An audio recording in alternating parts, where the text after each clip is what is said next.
Hello. I'm very quickly trying to turn out an analysis video over the couple seconds of footage for the 4th Dragon Age game we got yesterday. I was hoping we might get a proper title, but let's look at what we did get. Our first image is a gnarled tree in what looks like a snowy landscape at night, or possibly ash, but I think it's snow. Now I've heard a lot of people speculate that this is a Venedal, or a Tree of the People, mostly because Dragon Age fans assume every prominently displayed tree is a Venedal. I kid, but Venedals are planted in the center of elven communities, while this one looks like it's in a remote location in the countryside. With that being said, my first thought upon seeing this image was graveyard, because those things that look like urns under the tree and in the right-hand corner of the shot scream burial urns to me.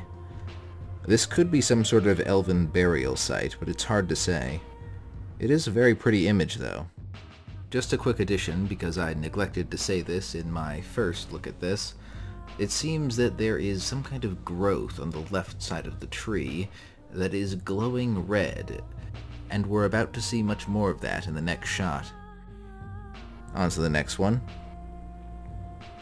I'm pretty sure these are all part of the same location because this looks like the same skybox and environment to me. The architecture here actually makes me think more of the Ferelden castles we saw in Inquisition, like Skyhold and Therenfall Redoubt, rather than Tevinter or Elven architecture. So I'm curious about where this is and how we got there, and why. Alluvian travel opens a lot of possibilities. I'll get to the obvious stuff in a moment, but I want to note the stuff on the side here.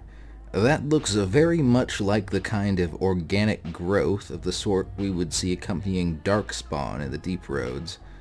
This stuff appears to be growing on that structure ahead, and the red lyrium, which I assume that is, appears to be growing out of it. This is all making me wonder, what happens when you infect a Darkspawn with red lyrium? What happens when you infect a Broodmother? I don't know, but I'm sure it's horrifying. Stepping back a little, in the haze on the right here we can see what looks like the outline of a castle in the distance, which I assume is where the next shot takes place. Okay, speaking of horrifying, the red lyrium appears to be forming or forming around something that is pulsating.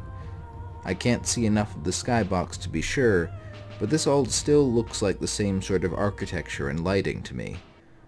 What I find a bit funny is that this is reminding me of what lyrium veins looked like in Dragon Age Origins, particularly near the Anvil of the Void, where they looked a bit like tendrils.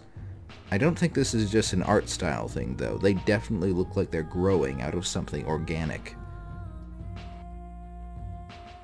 Really, I think the most we can draw from this is that red lyrium is still going to be a significant thing in Dragon Age 4, and something appears to be spreading it on the surface.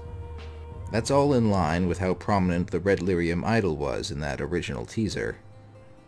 Well, that's all for now. Hopefully we'll learn more in the coming year. Thanks for watching, and please check out the other Dragon Age content on my channel.